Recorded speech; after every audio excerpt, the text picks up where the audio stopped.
So, having dealt very quickly with that, let's talk about the process of dealing with the inheritance itself.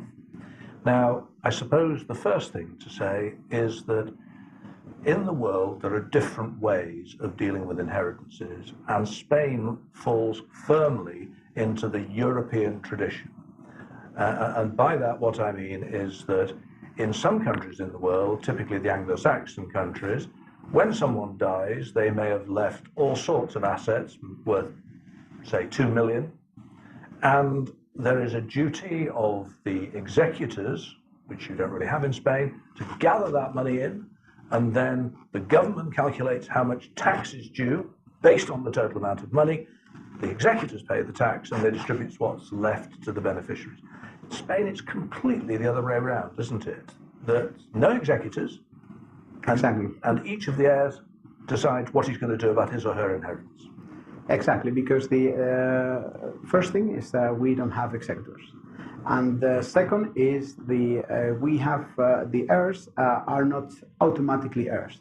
We have people that have the right to be heirs, Presumptive heirs, and they are llamados. They are called to be heirs, but they could say, okay, I accept to be an heir, or I can say I don't accept to be an heir. So this is really, and then this is when you constitute the group of heirs that are actual heirs, real heirs, and then depending on, of course, the whether you have a will or whether you don't have a will. So the will, of course, will establish the heirs, yes, that the person, that the deceased person has decided to be heirs or to potentially be heirs, but you could even say no, I don't want. And why might someone say I don't want to be here? Because in Spain you have to inherit the assets and the debts as well, yes, and sometimes you have to take over liabilities and obligations, and which can be more than the assets. Could be more than the assets, yes, and sometimes because there is no the proper good tax planning, you realize that in some cases the amount of taxes that you have to pay, they have to be paid in 6 months' time. Yes. And everything that you have are possibly not very liquid assets to sell and get some cash, and therefore by accepting the inheritance you are officially an heir, and you're officially obliged to pay a tax in 6 months' time. Whether you've gathered any money in or not. Whether you haven't inherited any bank account, and everything that you have inherited is a piece of land in the middle of nowhere with the value, but with a very little liquidity. Yes. So this is another example that a potential heir will deny his right to be heir. So if you're in a situation where you may be entitled to an inheritance in Spain, you really need to establish through your legal advisors what the best course of action is going to be as quickly as possible. Correct. Once you have decided you are going to be an heir, then the way the taxes are dealt with is different as well, isn't it? I don't want to go into that in detail at the moment, but basically each heir pays the amount of tax due on his or her share of what he inherits. Exactly. And so that means that the Spanish can be much more clever than we are, in that you can tax people at different rates. You can tax a disabled child at almost nothing, whereas you can tax a wealthy person who is a friend but to whom you're not married with a huge amount of money. Yeah. So there are the differences. No executors, heirs take the inheritance, and they pay their own tax on their share of the inheritance. And they pay their own shares. This is really important detail. We have explained in other guides that we have in Spain 17 different states. Are not really states from official point of view, but they're... we normally call them regions, but they're not regions either, really. Yeah, but they have really autonomy in order to regulate about inheritance matters and also inheritance tax. You pay the taxes of that state where the person that has died had the last official residence. So if we are 3 brothers, 1 sister, and we inherit properties in Barcelona, Costa del Sol, and Canary Islands. But the parents were resident in Madrid.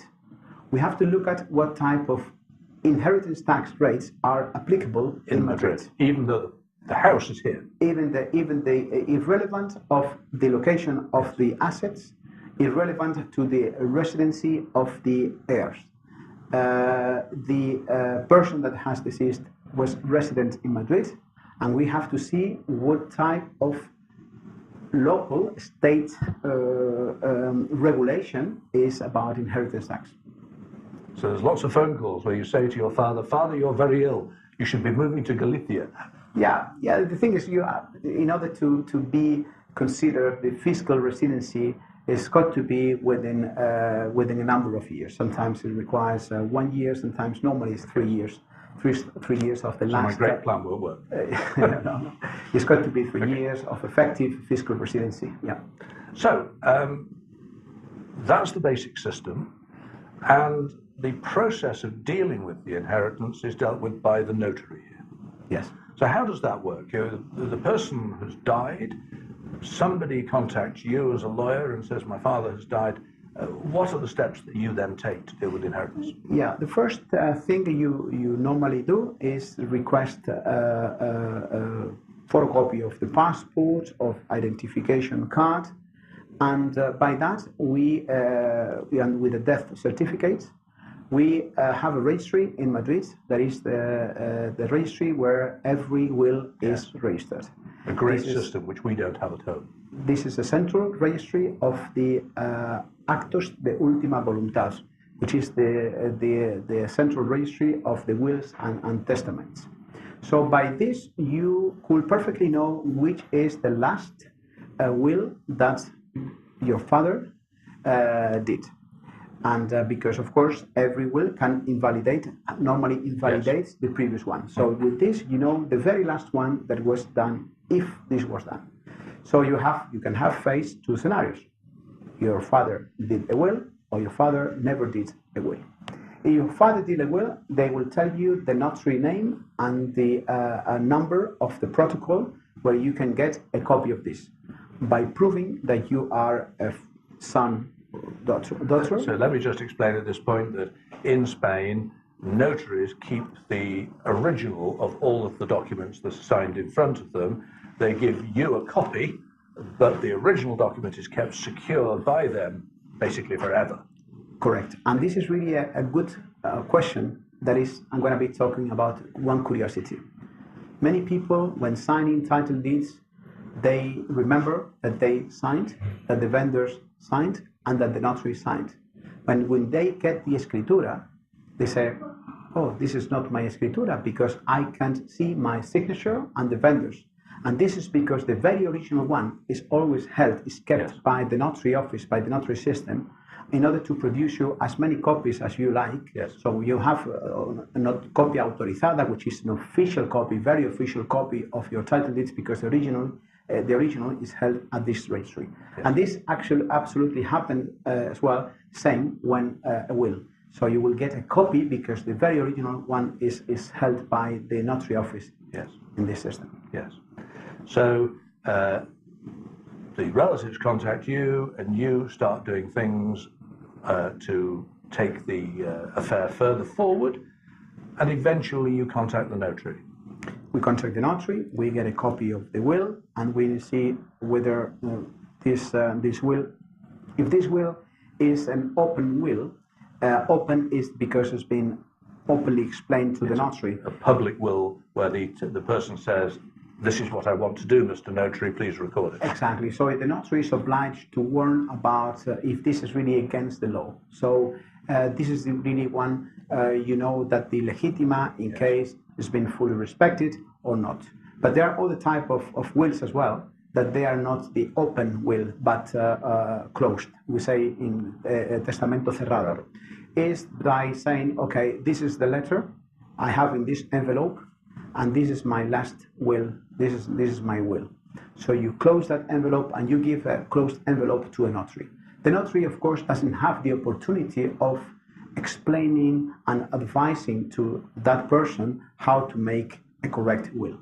And this is not very common, but it's still possible you to do a closed will by giving a closed envelope to the notary. The notary will say, in front of me, I've been given this envelope, and he keeps it in the file. Keeps it safely for you, effectively. Exactly, and then you can open it up, and then sometimes these closed wills are 100% respecting the requirements, but sometimes they are not. And of course, then this will, of course, cause the need of conciliation Yes. of the family members. Otherwise, this will have to be resolved like an inheritance without a will by the judge.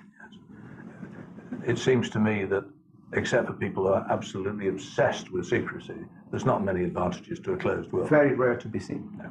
Very rare. And there are other types of will in Spain as well, but we won't deal with them here because we'll mention them in our other guides.